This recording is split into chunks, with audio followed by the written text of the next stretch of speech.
Hello बच्चों, welcome to Gurukul academy.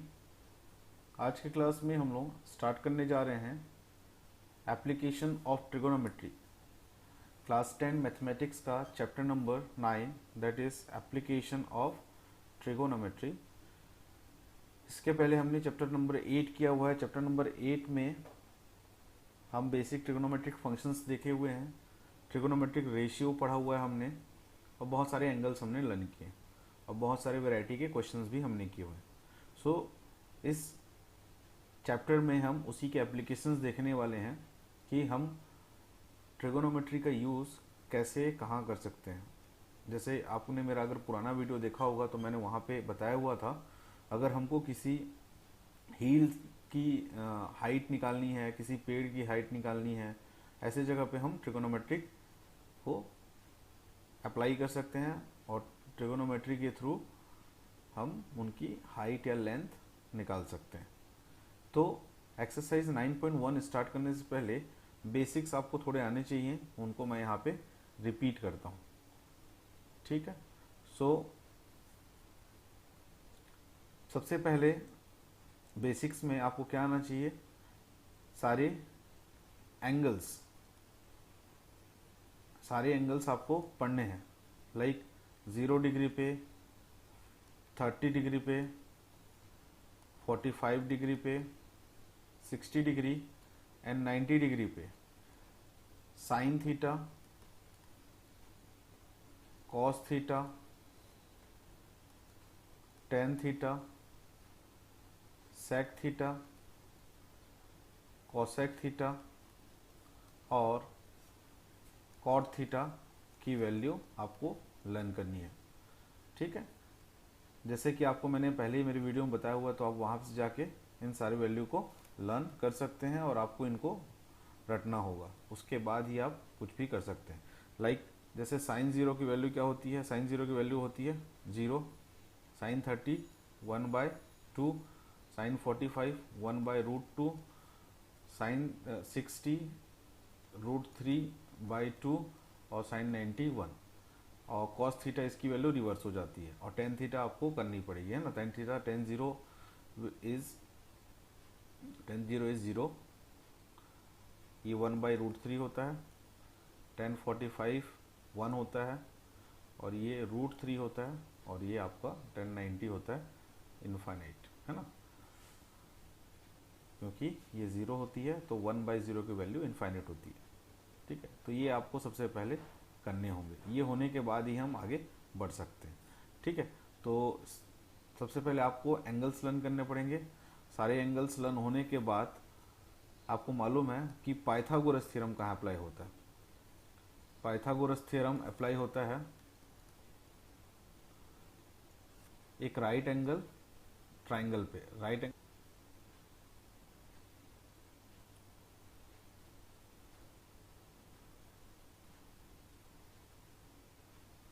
Okay. So अगर ये राइट एंगल ट्राइंगल है आपका, तो इसमें आपको ये आपको मालूम है दिस इज हाइपोटेनियस। और अगर इस एंगल की बात करें, अगर ये थीटा हम ले रहे हैं, तो ये सामने वाला साइड क्या हो जाएगा, परपेंडिकुलर हो जाएगा। दिस विल बी परपेंडिकुलर और ये लगा हुआ साइड बेस हो जाएगा। मान लो हम एक ट्राइंगल को मान लेते हैं, एक ट्राइंगल ए बी सी है, तो यहाँ पे जो ए सी होगा वो होगा हाइपोटेनस और बी सी हो जाएगा बेस और A B will be perpendicular. ठीक है। और आपको मालूम है पाइथागोरस थ्योरम में क्या होता है, जो हाइपोटेनियस का स्क्वायर होता है that is equal to square of the sum of the square of the perpendicular and base. ठीक है। ये फॉर्मूला आपका होता है, दिस इज द फॉर्मूला। ठीक। सो तो इससे आप अलग अलग फॉर्मूले भी निकाल सकते हैं। सपोज अगर आपको हाइपोटेनियस और परपेंडिकुलर गिवन है, तो आप क्या निकाल सकते हैं, यहाँ से आप बेस निकाल सकते हैं। तो बेस का square will be hypotenuse square minus perpendicular square. Similarly perpendicular का स्क्वायर भी हाइपोटेनियस का स्क्वायर माइनस बेस का स्क्वायर। तो ये सब फॉर्मूले आपके हैं। ठीक है। इसके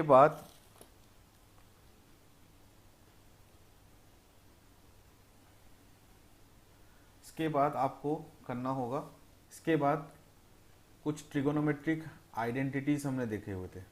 ट्रिगोनोमेट्री आइडेंटिटी, 3 आइडेंटिटी देखा हुआ था हमने। फर्स्ट था आपका sine square theta plus cos square theta is equal to 1। Second था आपका 1 plus tan square theta is equal to sec square theta.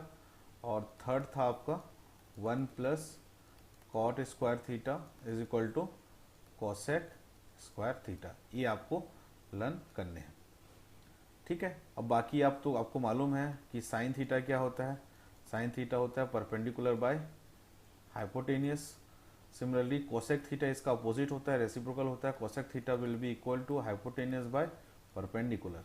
अगर मैं कॉस थीटा की बात करूं तो कॉस थीटा हो जाता है आपका बेस अपॉन हाइपोटेनियस, और यहाँ पे आपका सेक थीटा हो जाएगा opposite of the reciprocal of the cos theta, that is hypotenuse bye base. और अगर हम टेन थीटा की बात करें तो टेन थीटा हो जाता है आपका परपेंडिकुलर बाय बेस, और cot theta is the reciprocal of the tan theta, that is equal to base upon perpendicular. तो इतने सारे फंक्शन आपको लर्न करके रखने हैं, ठीक है। इसके बाद हम लोग स्टार्ट कर रहे हैं एक्सरसाइज 9.1। तो एक ही एक्सरसाइज है इस बुक में। एक्सरसाइज 9.1 में हम सारे क्वेश्चंस देखने वाले हैं। तो इस वीडियो में आपका क्वेश्चन नंबर 1 और क्वेश्चन नंबर 2 इंक्लूड रहेंगे, और आने वाले नेक्स्ट वीडियो में आगे क्वेश्चंस हम सॉल्व करेंगे, ठीक है। तो नेक्स्ट क्वेश्चन देखते हैं।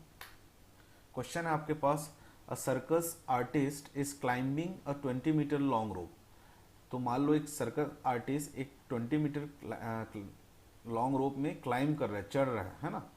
तो which is tightly stretched and tied from the top of the vertical pole to the ground, find the height of the pole. आपको पोल की हाइट निकाल दी। तो यहाँ पे मान के चल रहा हूँ, एक फिगर आपको गिवन है, this is A, this is B, और मैं मान के चल रहा हूँ ए बी इज द पोल।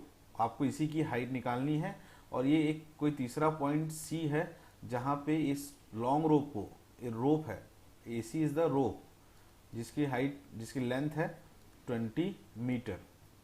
इसको यहाँ पे बांधा गया है और बताया गया है कि जो रोप है वो ग्राउंड से, दिस इज द ग्राउंड, और रोप यहाँ पे टाइट किया गया है। तो यहाँ पे एंगल कितना बना रहा है, वो 30 डिग्री बना रहा है, ठीक है।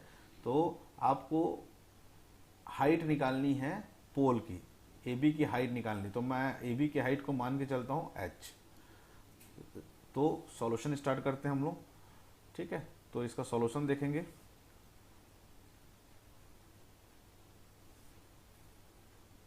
ओके, सो सॉल्यूशन हो जाएगा इसका। देखिए कैसे सॉल्व करेंगे हम। सबसे पहले let the height of pole is equal to h metre. हम मान के चल रहे हैं कि जो पोल का हाइट है h मीटर है, ठीक है। अब हम यहाँ पे लगाएंगे ट्रिगोनोमेट्री। अब देखिए, अगर मैं लेता हूँ यहाँ पे tan 30 डिग्री, तो tan 30 क्या होता है, परपेंडिकुलर अपॉन बेस। तो हम यहाँ पे बेस हमको अननोन है, परपेंडिकुलर भी अननोन है।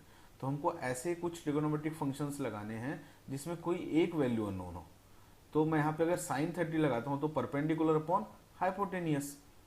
याद करो, हमने अभी पढ़ा था कि साइन थीटा क्या होता है, परपेंडिकुलर अपॉन हाइपोटेनियस। तो अगर साइन थीटा होता है परपेंडिकुलर अपॉन हाइपोटेनियस, तो मैं क्या लिखूं यहाँ पे, साइन 30।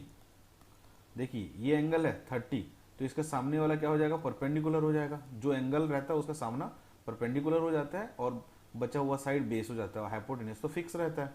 तो यहाँ पे मैं लिखूंगा परपेंडिकुलर। परपेंडिकुलर क्या है आपका ए बी, और बेस क्या है, बेस है आपका ए सी, सॉरी हाइपोटेनियस है आपका ए सी, ठीक है। अब दोनों की वैल्यू लगाने, साइन 30 की वैल्यू हमको मालूम है क्या होती है, साइन 30 की वैल्यू होती है 1/2। ए बी की वैल्यू क्या है, ए बी की वैल्यू हमने h मानी हुई है, और ए सी की वैल्यू क्या है, ए सी की वैल्यू 20 गिवन है क्वेश्चन में। तो इस यहाँ से अगर हम क्रॉस मल्टीप्लाई करें तो h की वैल्यू आ रही है, ये 20 यहाँ चले जाएगा तो 20/2, 20/2 which is equal to 10। So height कितनी आई?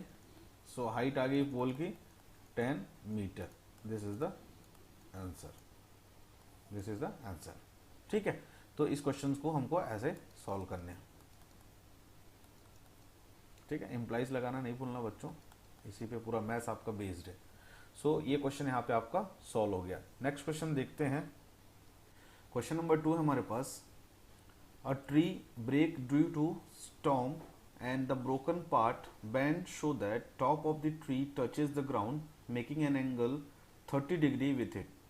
The distance between the foot of the tree to the point where the top touches the ground is 8 meter. Where the top touches the ground is 8 meter.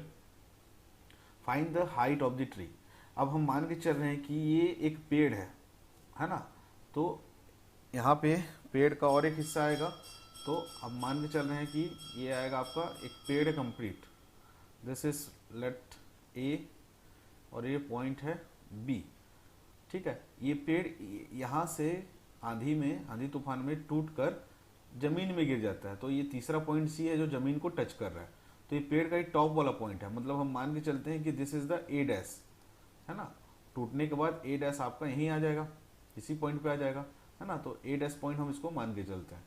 तो हमको इस पेड़ की original height निकालनी है टूटने से पहले की।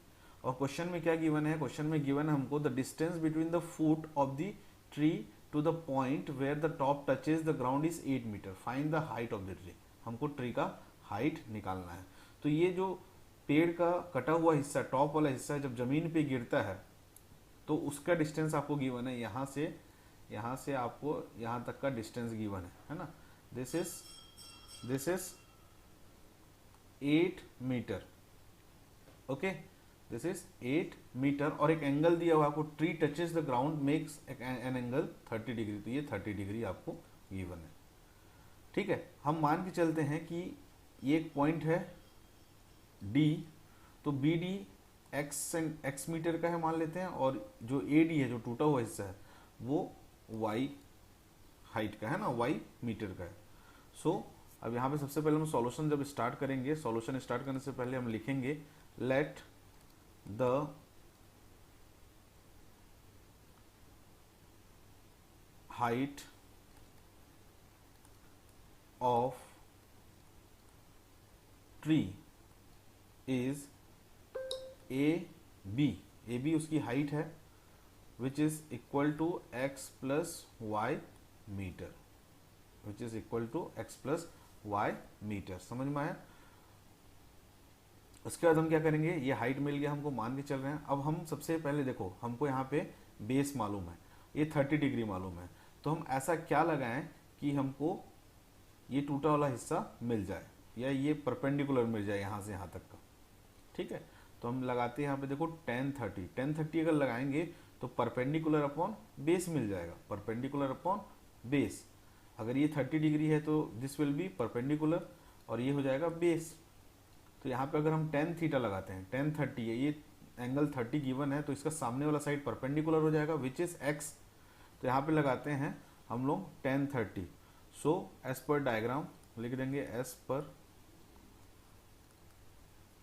डायग्राम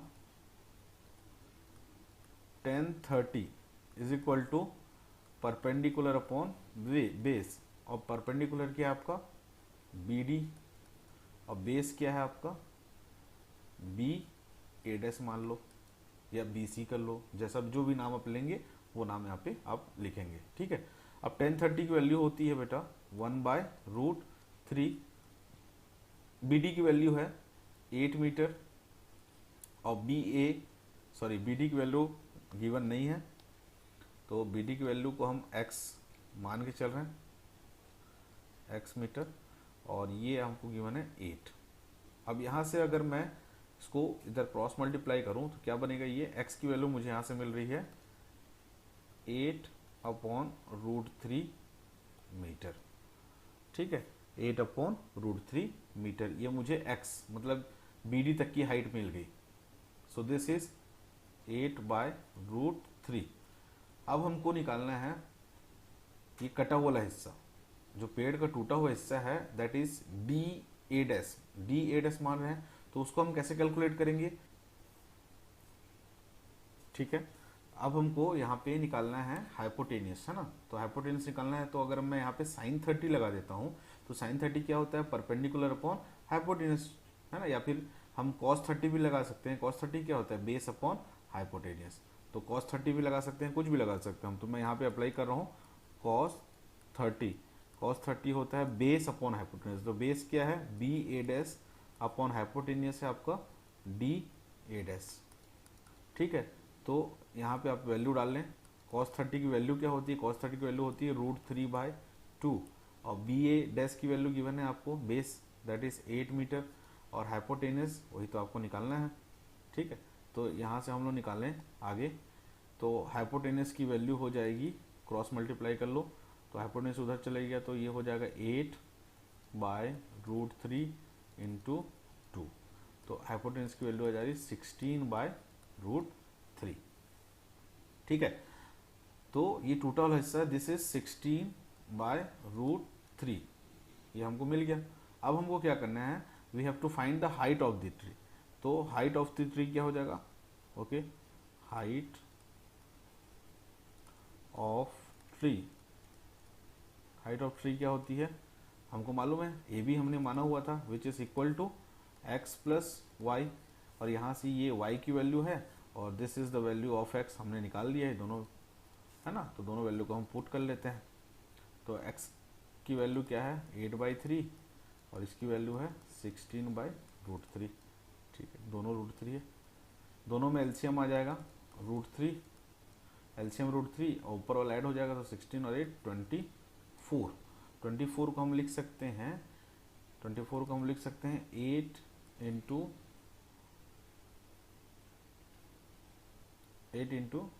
3/√3। ठीक है, अब इसके बाद का सॉल्यूशन हम यहाँ पे देख रहे हैं कि ए बी विल बी 24 × √3 को मैं लिख सकता हूँ √3 × √3/√3 है ना। तो √3 कैंसिल हो जाएगा, सॉरी ये 8 है, ये 8 है। तो ए बी जो पेड़ की हाइट थी, दैट इज 8√3 मीटर। ठीक है, 8√3 metre, this is the answer. ठीक है, 8√3 मीटर। तो इस क्वेश्चन को आप ऐसे सॉल्व कर सकते हैं। ओके बच्चों, तो मिलते हैं हमारे नेक्स्ट वीडियो में, और 9.1 के आगे क्वेश्चन भी हम वहाँ पे सॉल्व करेंगे। ठीक है, okay, bye bye, take care, पढ़ते रहिए।